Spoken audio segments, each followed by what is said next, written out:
All right, quick review time. Today's review comes from my friend, Rachel Valentine. Like I said, know her, but I think she just recently found my podcast. And so she was so sweet to take the time to leave me a review. She said, "So thankful for this podcast. I'm so grateful to have found Lori and her podcast. This is an invaluable resource for mamas and women in general who are looking to do better for themselves and their families." Thank you so much for that, Rachel, for taking the time to leave me a review. I appreciate that so much. And I appreciate all of your reviews because they help me to grow and to find other mamas just like you who are looking for this type of faith-based content. So please continue to share, continue to leave reviews if you haven't already.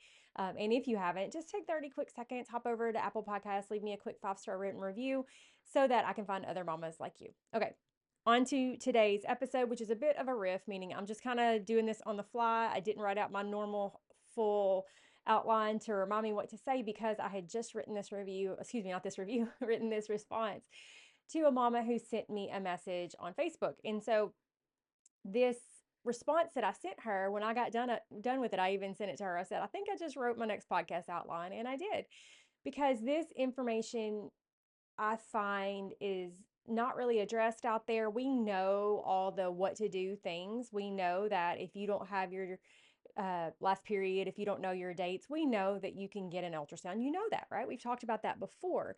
You know that first trimester ultrasounds give great dates. Okay.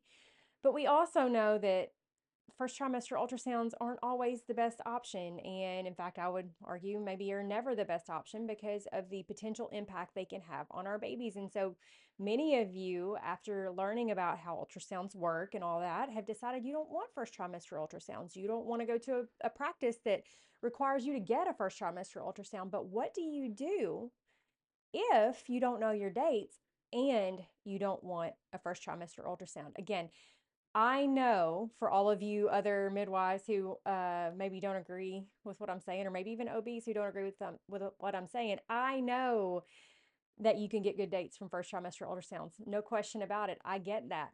However, it's a trade-off. It's a risk-benefit analysis, and at the end of the day, it is mama's decision about whether she wants to have an ultrasound or not. It's her choice. And so if she chooses not to, if you, mama, choose not to have an ultrasound, what are you supposed to do? How do you manage this? So let's talk about this. How do you even get in a situation to start with? Well, maybe you're not trying to get pregnant, so you're not tracking your cycles, you're not paying attention to your cycles. You might not even be having regular cycles, especially if you maybe are still breastfeeding and your cycles haven't come back regularly. There's other situations that can impact that as well. But there are situations where you take a pregnancy test, you get the little pink line, but you don't have a clue when your last cycle was, or even if you had a cycle. Okay. And you know that we base guest dates, due dates off of the first date of the last period. So, what do you do? Well, first of all, I want you to think about, do we even need due dates or guest dates? I know the medical world needs them because I know how they work. And I know the anxiety behind it, the fear behind it is, oh, but what if my baby comes early? I get all those reasons. I get, if my baby comes early, I want to be in the right place. I get all of that. But let's think about what percentage are actually having these early babies. If you're well nourished and you don't have other issues going on, most people aren't having babies early, they're having them late by the medical standards. We're worried about going past 40 weeks, past 42 weeks, right?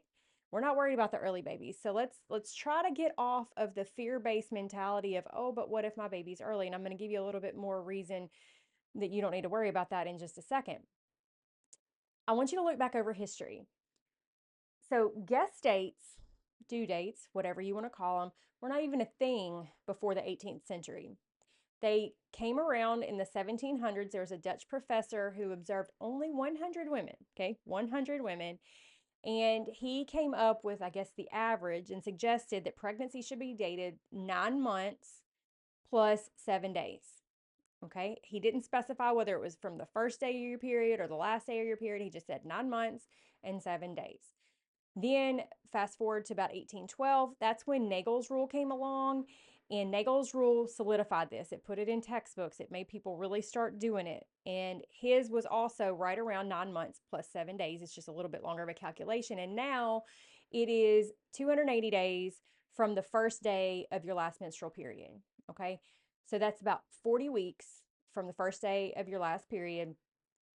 And that is the same for everyone. Now, there's some calculation differences that some calculators will propose to you. I've gone over that in a previous episode. I should have looked up which one that was, but I didn't. But there's some nuance here. Yet everybody's treated the same. Everybody gets the same 280 days by the medical system standards. Beyond that, most providers won't even see you if you haven't had your first trimester ultrasound. They completely ignore your period anyway. They're just going to go by what the ultrasound tells them. So my question to you is, what did all those women in the 6,000 years before these rules came along, what did they do? Did their babies just, cease to exist because there was no due date? Did awful things always happen? Well, of course not. And I hear you saying, oh yeah, they did. Bad things happen. Babies died. Just go to cemeteries. Look, they died. They died in birth a lot. But did they? Or did most of those deaths actually happen after birth due to sanitation issues and the sicknesses that arose from the fact that sanitation was really poor back in that time? It's not so much that babies were dying in birth. It was what happened after, once they were out and living, that tended to cause so many of these baby deaths. And I know that because our fetal death rate, or our infant mortality rate, is awful. It's the worst in America, and it's actually gone up from then. So all these arguments that you've heard that have put this fear in you don't necessarily hold water. So back to the original question, why do we need to have a guest date? Why does it matter? Well, for the medical world, it matters because honestly, they want to know when they can induce you and when they can start pushing these things on you. They also want to know when to do all their testing because all of their tests revolve around what gestational age you are, how many weeks you are. So, when they're going to do the glucose test, when they're going to do your GBS, when they're going to do all these different things, it's all based on how many weeks you are. So they really, really, really need to know. But my question to you is, and I keep asking you questions. You see, I'm trying to get you to think critically. I'm trying to get you to really dig into this in your own mind. If we have decided that this medical system maybe isn't really always in it for our good, and if we have decided that maybe it's not even where we need to be giving birth, which many of you have, why do we bow to their want for this date? Why do we let them dictate what we're going to do so that they feel better?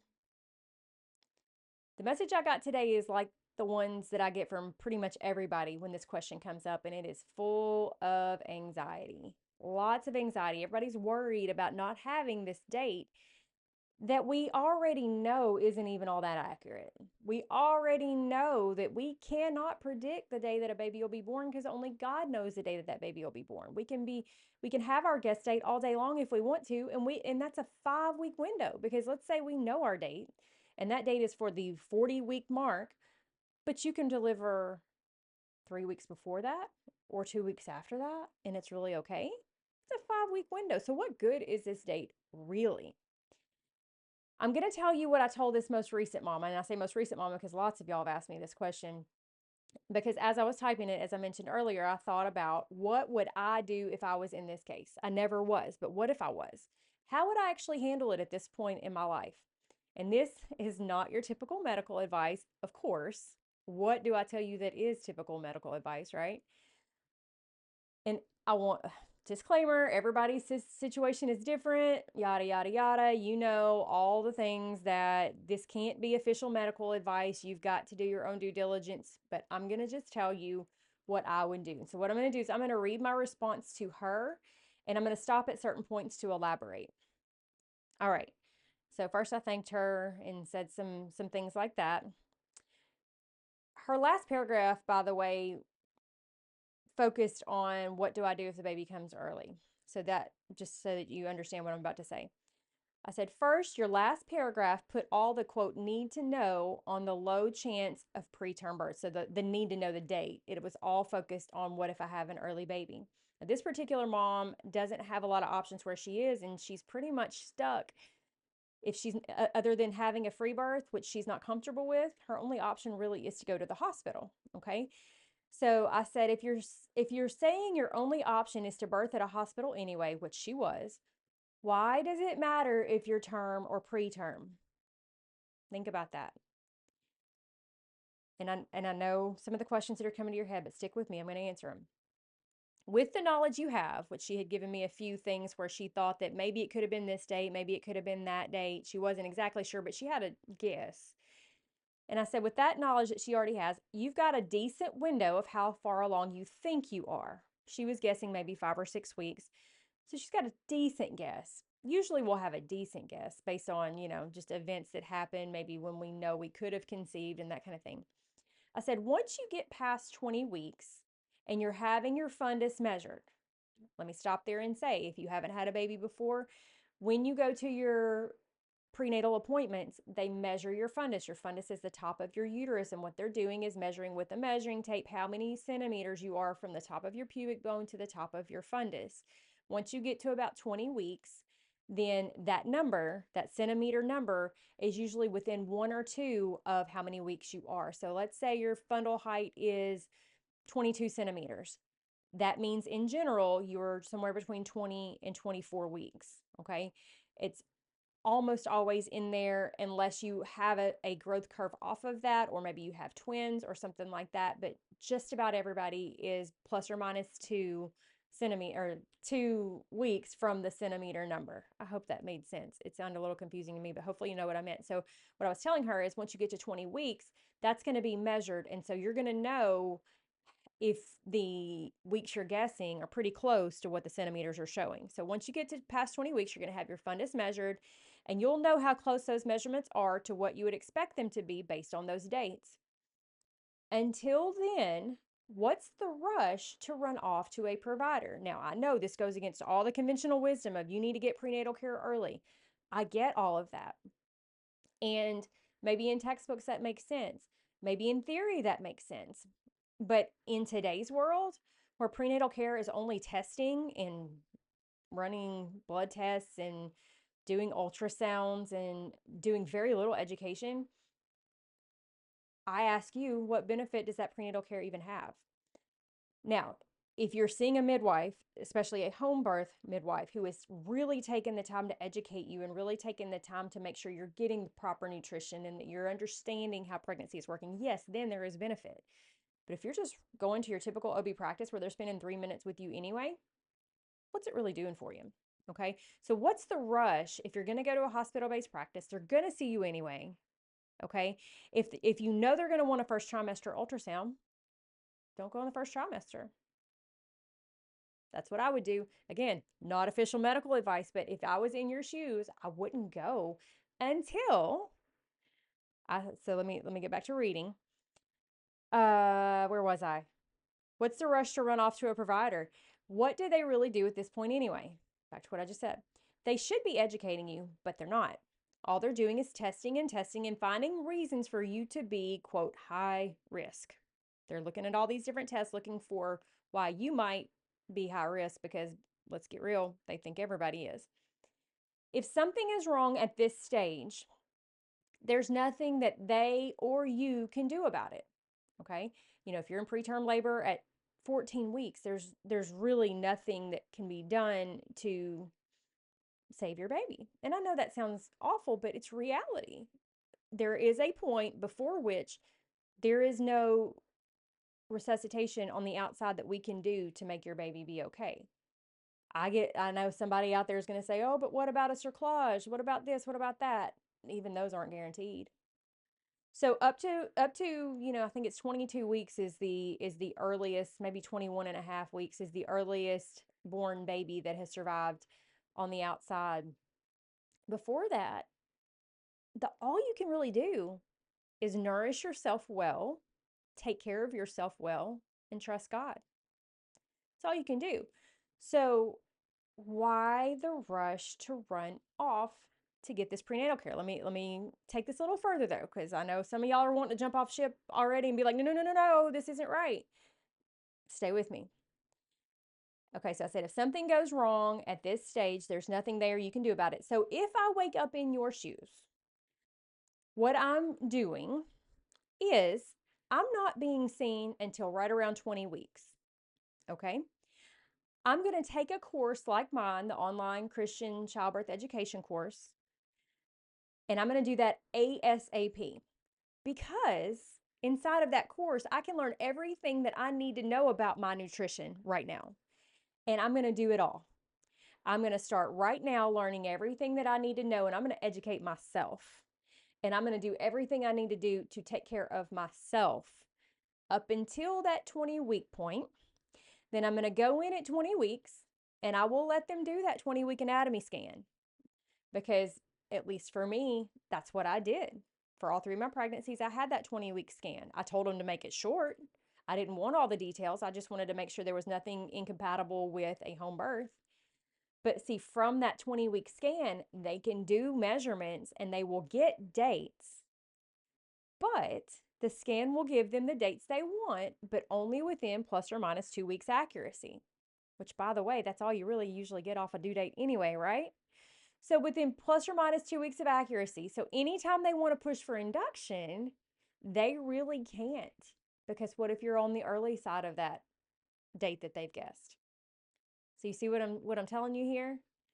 They're going to get the information that they want, but it's not going to be within those 7 days that they want that they would have gotten out of the first trimester ultrasound. You have gotten out of having to do that first trimester ultrasound that you didn't want to do anyway. They've got dates they want. They may not be happy about it, but they've got dates. And now we can move on with care as usual. You see where I'm going with that? So they've got dates, but they've only, see, a second trimester ultrasound only gives you plus or minus 2 weeks accuracy. So they can be off by as much as 14 days. So if they want to induce you, well, but what if I'm on the early side of that? Now you've also got what you need to be able to respectfully decline. And in fact, I think that's what I say next. I did. I said they can't risk it, talking about the dates. They can't risk pushing you for induction now. And you have all that you need to respectfully decline that induction that you don't want anyway. Then you keep caring for yourself well. You decline any testing that you don't think is going to actually impact your plan for your birth. And then you wait for your baby to come. Simple.